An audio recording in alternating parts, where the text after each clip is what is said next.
اسلام تو کہتا ہے والذین جاہدوا فینا، تو اللہ کے راستے میں بھی جدوجہد کر، تو آگے بڑھنے کا شوق پیدا کر، تو یہ توانائی پیدا کر۔ میرے نبی کریم علیہ السلام نے اپنی امت کو مایوسی سے منع کیا، فرمایا رب سے دعا مانگو تو اس طرح نہ مانگا کرو، یہ مشکات میں حدیث ہے، فرمایا یوں نہ دعا مانگا کرو کہ یا اللہ دے چاہے نہ دے، فرمایا رب سے مانگو تو پورے شوق سے مانگو، عرض کرو یا اللہ دے تو ہی ہمیں عطا فرمائے گا، مالک عطا فرماؤ، فرمایا ذوق سے مانگو، جذبے سے مانگو۔ ہمارے ہاں استاد دو قسم کے ہوتے ہیں، ایک ٹیچر کی ڈیوٹی ہے اسکول جانا، اس نے کوشش کرنی ہے کہ اگر کوئی موقع مل جائے بھاگنے کا تو اسکول سے نکل جاؤں، کوئی چکر چل جائے تو۔ میں بھی چھوٹا سا استاد ہوں، تو استاد ناراض نہ ہو مجھ سے، سمجھ لیں میں اپنی تربیت کے لیے بات کر رہا ہوں، تو کسی طریقے سے نہ کوئی چکر چل جائے، کوئی فارم چلو مل جائے، سائن کرانے چلے جاتے ہیں، کوئی ایسا چکر چل جائے صحیح نکل جائے، یہ ایک استاد ہے۔ ایک استاد ہے اسے شوق ہے، اسے ذوق ہے پڑھانے کا، وہ جب دیکھتا ہے نا کہ یہ کچھ بچے کمزور ہیں تو وہ کہتا ہے تم نے سیکنڈ ٹائم میرے پاس بیٹھنا ہے مفت بغیر ٹیوشن کے۔ میں نے دیکھے ہیں یہ لوگ، میں نے دیکھے ہیں، استاد اوور ٹائم دیتا ہے، ٹھیک کہہ رہا ہوں جی میں، دیتے ہیں جناب، دیتے ہیں۔ کچھ بچوں کو استاد کہتے ہیں تو گھر آ جانا، یعنی ایک استاد ہوتا ہے، ایک پرجوش استاد ہوتا ہے، ان دو لوگوں میں فرق ہے۔ اقبال کہا کرتے تھے اگر کوئی شعیب آئے میسر تو شبانی سے کلیمی دو قدم، کہتے تھے دعا کرو کہ حضرت موسیٰ کلیم کو کوئی حضرت شعیب علیہ السلام جیسا مل جائے، کوئی مل جائے نا ایسا، تو وہ پھر تازگی پیدا کر دیتا ہے۔ تو کچھ پرجوش، امام مالک رحمۃ اللہ علیہ کے ایک شاگرد کہتے ہیں کہ میرے استاد جو تھے وہ بڑے پرجوش تھے، علم پڑھانے میں شوق ہوتا ہے پڑھانے کا۔ یہ کچھ لوگ جمعہ پڑھاتے ہیں تو کچھ کہتے ہیں کہ ان جمعہ آ گیا تو کی کرنا ہے، ہمارے شاگردوں میں بھی ایسی ہیں، رات کو پوچھتے ہیں۔ ایک سے میں نے آج سویرے پوچھا، میں نے کہا بیٹے آج تو جمعہ پڑھانا ہے کی تقریر کرنے کے اندر، استاد جی ڈیسائیڈ نہیں کیتا، تو میں کہ بھی تو بڑا مولوی تاں نہیں ڈیسائیڈ کیتا، میں تے 8 دن پہلے ہی ڈیسائیڈ کر لینا، کیونکہ مجھے تو تیاری کرنی پڑتی ہے، بڑا علم ہوتا ہے نا لوگوں کے پاس، تو ڈیسائیڈ نہیں کرنا، بیٹھیں گے تو فر بات جاری ہو جائے گی۔ کہنے لگا نہیں وہ، میں نے کہا خدا کے بندے کہتے ہو لوگ آخر میں آتے ہیں، تم بتاؤ تم تو تیاری آخر میں شروع کرتے ہو، کچھ خدا کا خوف کریں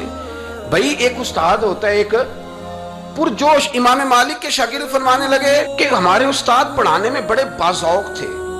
ان کا جذبہ رہتا تھا پڑھانے کا، اور کتاب سے وابستہ رہتے، پڑھنا پڑھانا مسائل دریافت کرنا، یہ شعبہ ہے نا جی ہمارا۔ جس طرح آپ جس شعبے سے وابستہ ہیں تو اگر آپ اس کو چھوڑ دیں گے نا، فزکس کا استاد بھی کہتا ہے کہ اگر رات کو میں خود پڑھوں گا نہیں تو سویرے پڑھا نہیں سکتا، تو اگر آپ وابستہ نہیں نہ رہتے اپنے شعبے کے ساتھ، نئی نئی چیزیں پیدا ہوتی ہیں، جدت آتی ہے، تو آپ کو جوش ہی نہیں ہے اس شعبے کا، تو پھر بات کیسے آگے بڑھے گی؟ تو کہتے ہیں امام مالک بڑے جب بیمار ہو گئے شدید، تو شاگرد کہتے ہیں میں تیمارداری کرنے گیا، تو میں نے جب دیکھا تو مجھے چہرہ دیکھ کے سمجھ آئی کہ امام مالک کا آخری وقت ہے، بڑے کمزور ہو گئے، اور معدے میں اور پیٹ میں اتنی تکلیف تھی کہ انہیں دودھ پلایا جا رہا تھا چمچ کے ساتھ، پیالے کے ساتھ، صرف دودھ پی سکتے تھے، کمزور ہو گئے۔ فرماتے ہیں میں جا کے بیٹھا، زندگی میں کبھی ایسا نہیں ہوا تھا کہ میں جاؤں اور امام صاحب کسی دینی مسئلے پر مجھ پر گفتگو نہ کریں، لیکن آج میرے دل میں خیال تھا کہ اب تو اس وقت تو ہوش ہی نہیں رہتی کوئی آدمی، لیکن کہتے ہیں میں جا کے بیٹھا ہی تھا کہ امام صاحب نے آنکھیں کھولی، فرمایا ماشاءاللہ آپ آئے ہیں، چلو یار میں ابھی کو بندہ ہی تلاش کر رہا تھا، ایک مسئلے پہ بات کرنی تھی۔ کہتے ہیں لفظ نہیں پورے ادا ہوتے، ان کے جملے ٹوٹتے ہیں، بیچارے کمزور ہو گئے، بڑھاپا ہے، ایک مسئلے پر بات کرنی تھی،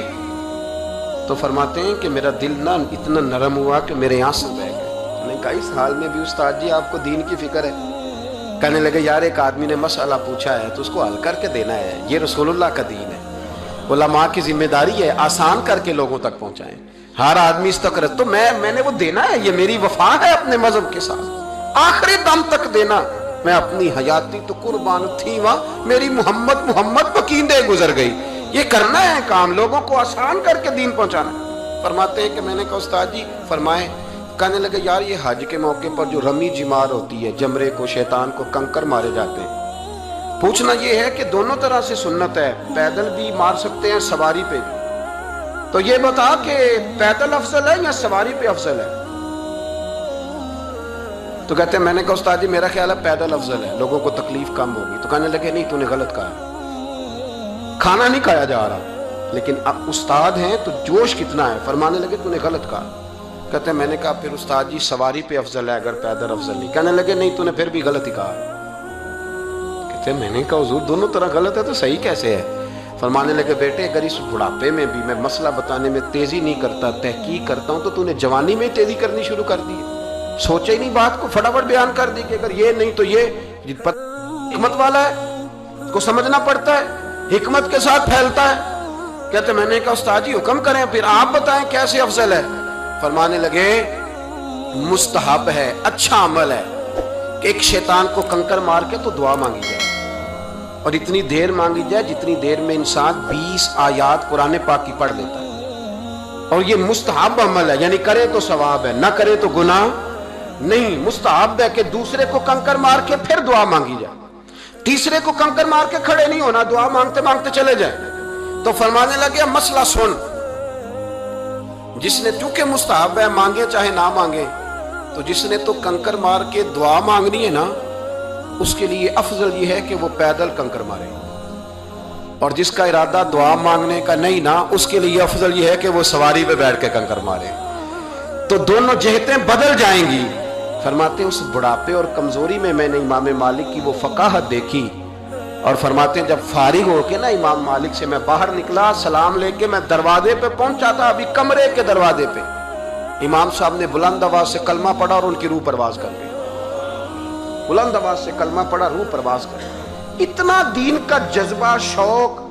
اتنا طبیعت کے اندر درد دین کے لیے کہ آخری وقت تک مسائل دین میں غوطہ زنی، کس طرح کر کے امت کو آسان دین پہنچایا جائے۔